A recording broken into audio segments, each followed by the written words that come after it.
Hey there everyone, welcome back to Utility Sports. Extremely excited to be recording here on the Los Angeles Clippers, giving a look at an offseason preview for a team with a brand new look. Yeah, that's right, the brand new logo's there. Shout out to Venkata as well. He's been asking for this video for quite some time, so shout out to him for his patience.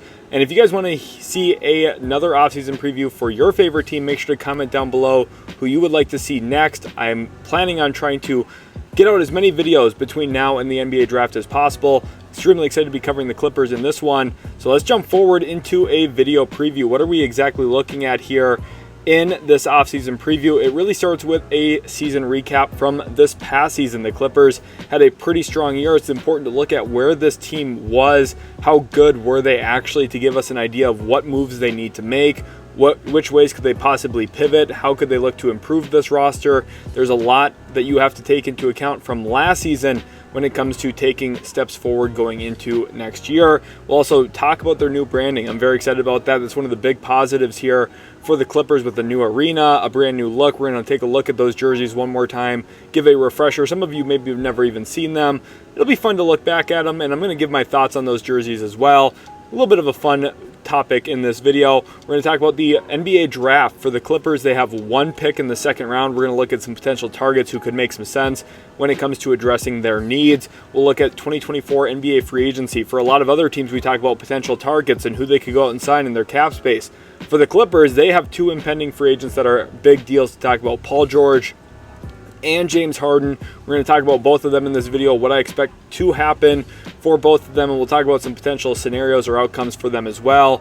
And then we'll look at potential offseason trades. The Clippers do have a couple of tradable contracts, one very easily tradable contract in my opinion, and then we'll give an early outlook for next year. The Clippers, there's a lot up in the air right now. Again, it's a very early outlook, so don't hold me to that one, because 2-3 weeks from now, this team could look drastically different. I'm extremely excited to talk about the Clippers here. So let's jump into this season recap. In the first year of the Big Three era in LA with Harden, Kawhi, and Paul George, I think for the most part was a very big success.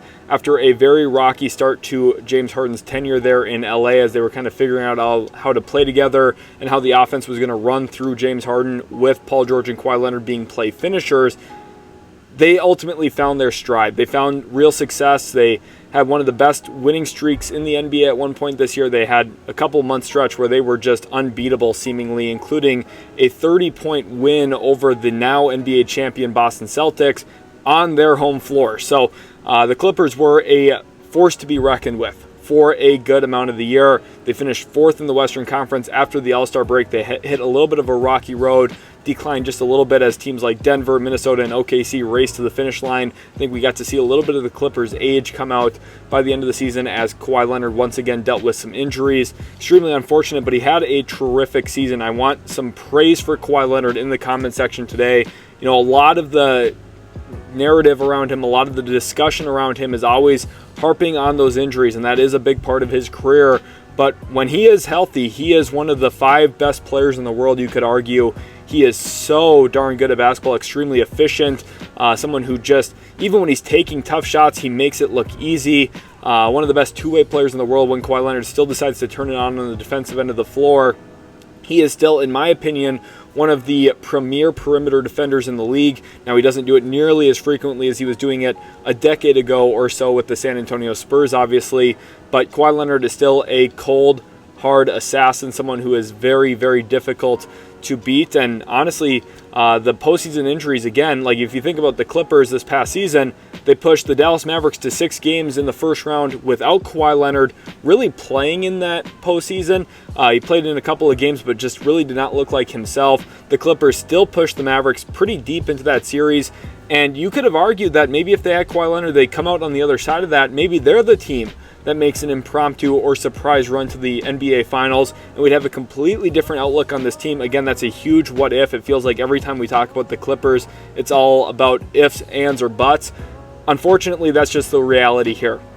I feel bad for Clippers fans. I feel bad for Clippers management, their front office, because I do, in a vacuum, agree with a lot of the decisions they made. Signing Kawhi Leonard, trading for Paul George. Yes, they gave up a lot, but it was a no-brainer decision because it has completely changed the landscape of their franchise, going from the little brother in LA to a team that is now recognized and respected as a big market, a big landing spot. It will have real impact on their organization over the next 2 decades, 3 decades. They're going to land more star players because of those decisions. It just hasn't concluded in a championship run or even a championship appearance, and those injuries are really the biggest reason why. 2021, they had a very good chance in front of them. Kawhi Leonard bumps into Joe Ingles in transition, ends up hurting his knee and missing the rest of that postseason run. Paul George and company still get them to the conference finals, first one in Clippers history. Just didn't have enough to get past Phoenix, though, and a lot of things went wrong in that Sun series, too. You think about the Valley Oop. Like, a lot of just crazy things happened that have completely changed the course of NBA history. Paul George, James Harden, I think both of them took a step back this year in their individual careers from an individual standpoint. Harden was not his typical scoring self, of course. But I do think we got to see, once again, how good of a table setter he is. He is one of the best pure point guards in the NBA. Think about how crazy that is. Someone who is at one point scoring 36 points per game for a team and willing them to a 60-win season. He is now just a true savant floor general. That's how good of a talent he is. That's why I've been so high on James Harden throughout the duration of his career. There's only so many players throughout the course of NBA history who could lead the league in assists and lead the league in scoring. Harden was one of those guys. Obviously, he's past his prime. That hamstring injury in Brooklyn has really hampered his first step, and when he's got fresh legs and he's healthy after a couple of days of rest, he looks like the Harden of old. But back-to-backs and long, grueling series in the postseason, you've just seen diminished results, unfortunately. I think he had a really good playoffs for himself, though. In my opinion, was the best player for the Clippers in the postseason. Pretty obviously, I think he just outplayed everybody else on the floor for the Clippers. Paul George had a moment in the postseason, hit that incredible dagger 3 from the corner against the Mavs in, I believe, Game 4. Paul George was good again this year. I don't want to diminish who he is as a player. He's still a top 25-30 player in the world, but we've seen a little bit of slippage, and he's just not the same player he was 4 or 5 years ago when he was finishing top 3 in MVP voting. Ivica Zubac, still one of the core figurehead pieces there for the Clippers. In my opinion, one of the most important long-term pieces that they have, because he gives them really solid 25 to 30 minute a night center play. He gets on the glass. Every year it feels like he has a random 20-20 game where he just pops off for 20 points and 20 boards. He is a really good player, though, and someone who I think has a lot to continue to offer for the Clippers. He has a really good chemistry on and off the floor with James Harden. We'll talk about that later. The season didn't end the way Clippers fans would want it to, and again, the injuries are at the heart of that. But for the most part, I do think they had a successful year. Anytime you win 50-plus games, it's a good season. Didn't end the way they wanted it to, obviously. But I think going into next year, they're going to try and build off of the success they had this year. We'll look at the mechanisms to how they can improve their team. But they'll be going into a new stadium as well, the Intuit Dome. I'm extremely excited to see that. I'm going to try and make it out there for a game in person this year. I love the idea of their wall. That sounds like such a great way to get passionate fans, emboldened fans into the stadium with basically general admission seating for that section. It's genius. Fans who get there early will be rewarded. Fans who care about the team, fans who want to spend a lot of their time and money to sit and watch the team is going to get rewarded with good tickets, good seats, good standing area. You're going to get to see a lot of awesome stuff. So you're going to be close to the court. The Clippers, I think, are absolutely nailing it with this kind of revolution of how we're going to see NBA teams kind of sell tickets and how they're going to try and really up the ability to create a fan environment. I think the Clippers are at the forefront of it. I love the new jerseys as well, especially that white jersey. I think just looks so clean. It's a little plain, I would say, and the one thing I really don't like about the red and the blue jerseys, I think that the LA font, the font saying Los Angeles and Clippers, should have been white to match the numbers. I just think that's maybe a little bit of a missed opportunity there for something that I think would have looked a little bit cleaner. In my opinion, again, I'm not a graphic designer. I'm not sitting here saying, oh, it's terrible. I like their logo. I like their new look. I think it's going to look good on the court. I would have changed maybe a couple of little things, maybe a little bit more of the actual logo kind of factored into the jerseys as well would have been good. Kind of like how the Phoenix Suns have that orange jersey with their actual logo on the chest back in the day. I think something like that would have worked really well here for the Clippers, but they went kind of plain simple, but I think it is ushering in a good new look, and I think the Intuit Dome is going to be a rock in place in 2024-2025. So now let's look at the NBA draft. They do have pick number 46, and they have some real needs to address. They have a long-term backup point guard need. Obviously, Harden, they're an old roster, right? So just getting young talent, getting players who can factor into their rotation long-term. Think about when they drafted Terrence Mann a few years ago. Finding a player like that in this draft who can be a staple to their franchise for the next 5 to 7 years would be absolutely massive for them. They do need more shooting, especially if you're trying to look for players who can fit around your 3 stars right now. Shooting is always valuable. And then also size and athleticism. One thing about the Harden-Zubats pick and roll, Zubats is a really good short roller. He's got great hands, good touch around the rim, but he's not that typical above-the-rim lob threat that Harden has found so much success playing with. You think, especially back to his days with Clint Capella in Houston, that's been such a prime piece of the equation for Harden in long pick and roll. Obviously, as Harden's kind of lost a step, he's been a little bit more reliant on his floater, which makes those short rollers even more valuable to him. But I do think if you wanted to get a sizey, athletic big man, that could make some real sense as well, especially given their free agent situation this offseason where Daniel Tice, Mason Plumlee are both headed toward free agency. So let's talk about some options. I like Trenton Flowers for them a lot.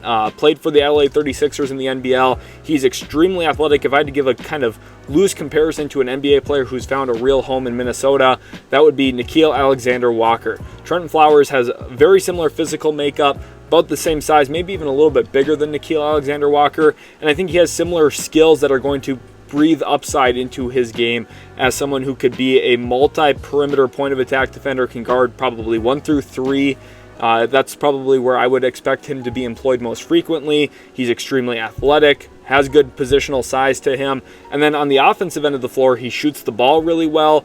Shot over 40% from 3 this past year in the NBL, and then also has, again, that good positional size for someone who has point guard experience. He's not an actual point guard, just like how I would point to Nickeil Alexander-Walker not really being a true point guard, more of a combo guard or kind of a wing guard combo. I think that's what Trenton Flowers can kind of mold his game into. He's probably not going to handle ball pressure the best. He's not going to be your true floor general play initiator, but he can bring the ball up in transition, gives you some secondary or tertiary playmaking skills, can attack closeouts, and then make live reads off of his dribble. Those are all things that would be very beneficial for LA.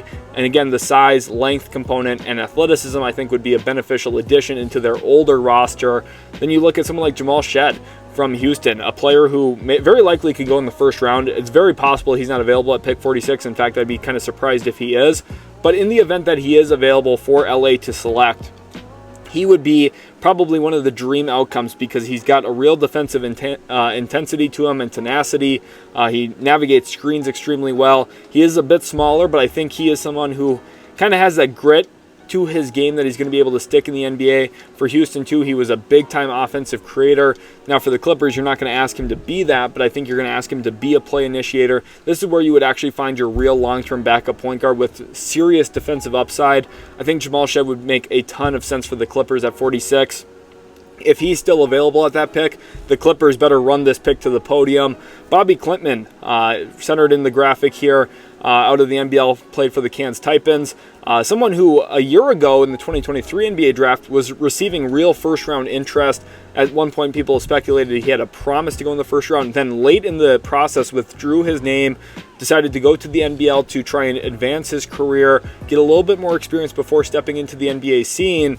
And he has upside as a short roll guy. He's kind of your typical power forward where maybe all of the skills aren't there at a super high level, but he's got the size, athleticism, he's got feel as a cutter, he operates the baseline pretty well, he's functional as a catch and shoot guy. Now there's a lot of room for him to grow in all of those areas. He's someone who has a well-rounded game to him. He can make decisions as a short roll passer, but there's just things that like he's at a level where they're very good for a college player, they're respectable for an NBL player. They're not good enough yet to be a 25-30 minute per game guy in the NBA. So if you draft him, he might have to spend some time with the G League affiliate Clippers. That's okay. You're taking someone in the 40s. So it's not like you're going to get an instant no-brainer obvious player here who's going to step in and play 30 minutes a night for you on day one of his career. And I think Klintman, from a size standpoint, does make some sense to fit into the Clippers front court. One thing that they've been dealing with for a while is just being a little bit smaller.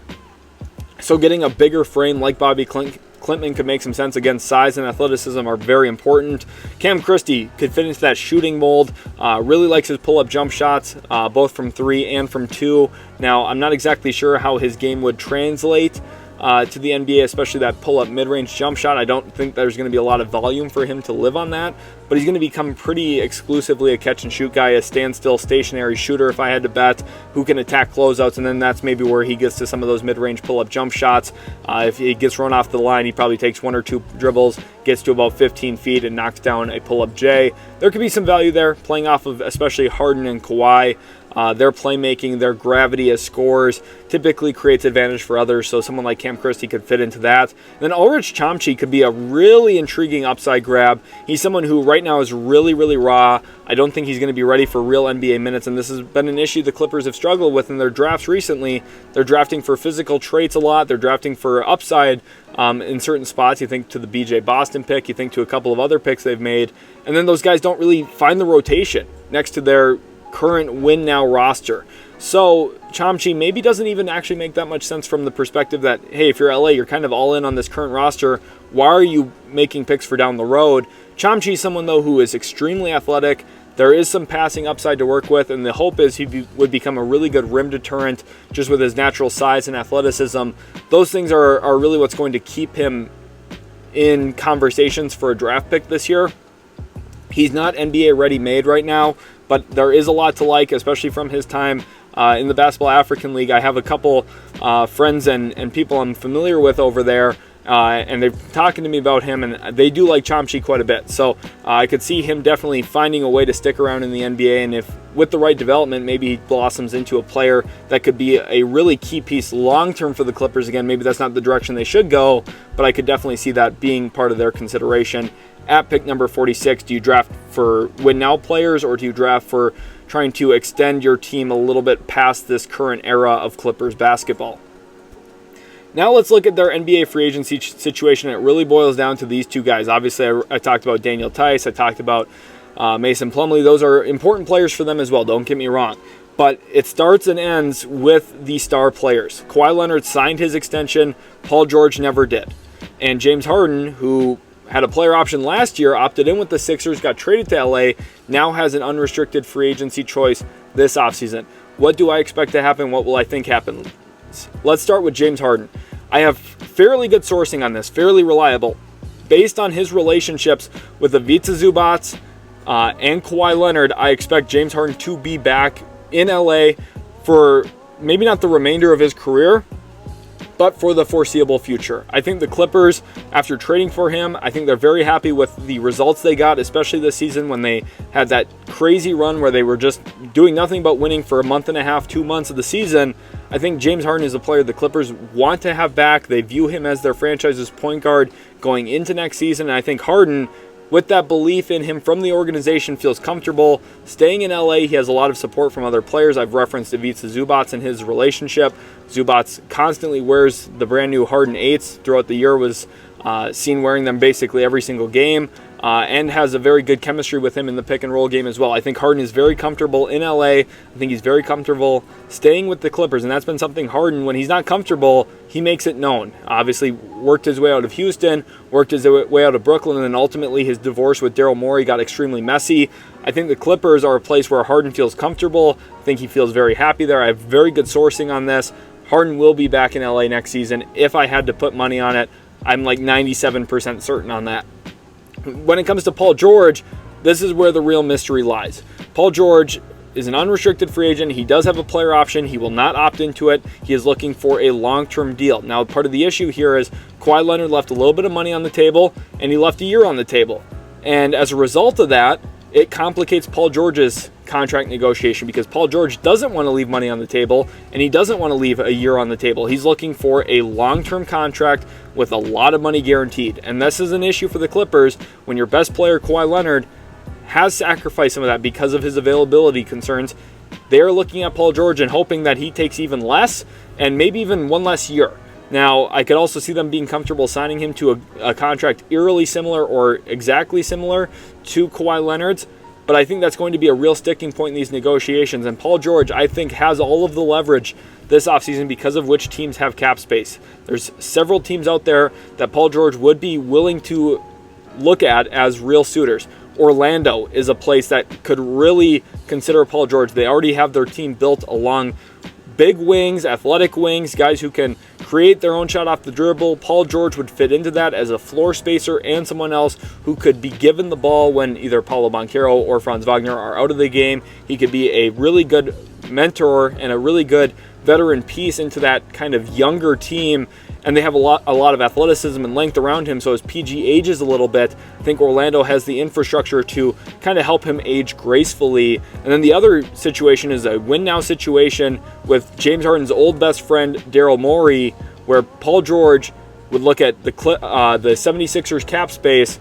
Joel Embiid's already side-eyeing him and say, look, I can go there on a max contract. The Sixers also have trade flexibility. They could bring in another player like an Alex Caruso, and the Sixers could go into next year with Tyrese Maxey, Alex Caruso, Paul George, Nick Batum, and Joel Embiid as their theoretical starting five. They could bring Kyle Lowry off the bench. They could bring Robert Covington off the bench. They could flesh out their roster with a really great 8 or 9 man rotation that would make serious noise in the Eastern Conference, and that is something Paul George will consider. I think right now it is really 50-50. What it ultimately will come down to, are the Clippers willing to give him more money than the 76ers will on a max contract there? Obviously, the Clippers have bird rights on him. They have the ability to pay more with a longer-term deal. I think Paul George is going to force their hand on that. If I had to guess today, Paul George will be back in LA next year. I think he wants to stay close to home, close to where he grew up and was raised. He's a California kid. I think he wants to be in California with the Clippers. The only difficulty, though, is he has the leverage. There's teams with cap space that would be interested in him, and giving him a lot of money is a very good likelihood that either Philly or Orlando would do that. And I think the Clippers then, they're either going to have to call the bluff on Paul George and say, no, we actually think you're going to stay here and you're going to accept our terms of the contract, or they're going to bend their knee to Paul George to make sure they get him, especially with the external pressure from how much they traded to get Paul George exclusively. There's a lot of concern that if you lose Paul George for nothing, heads start rolling there in that front office, people lose their jobs. All of a sudden the Clippers are looking at a brand new regime, brand new front office if things don't go right here. So I think there's a lot of pressure on LA to keep not only one, but both of these two stars. I do ultimately think they'll both be back in LA next year, but Paul George is really the 50-50 shot because I could see him easily being led away from the Clippers, most specifically to Philadelphia, but don't rule out Orlando in that pursuit. Moving on now to potential offseason trade targets, and this would really hinge on using PJ Tucker's $11.5 million contract. PJ Tucker will opt into that final year, $11.5 million, and that's a very usable contract for the Clippers, who have a few second-round picks to trade, obviously the one this year at pick number 46.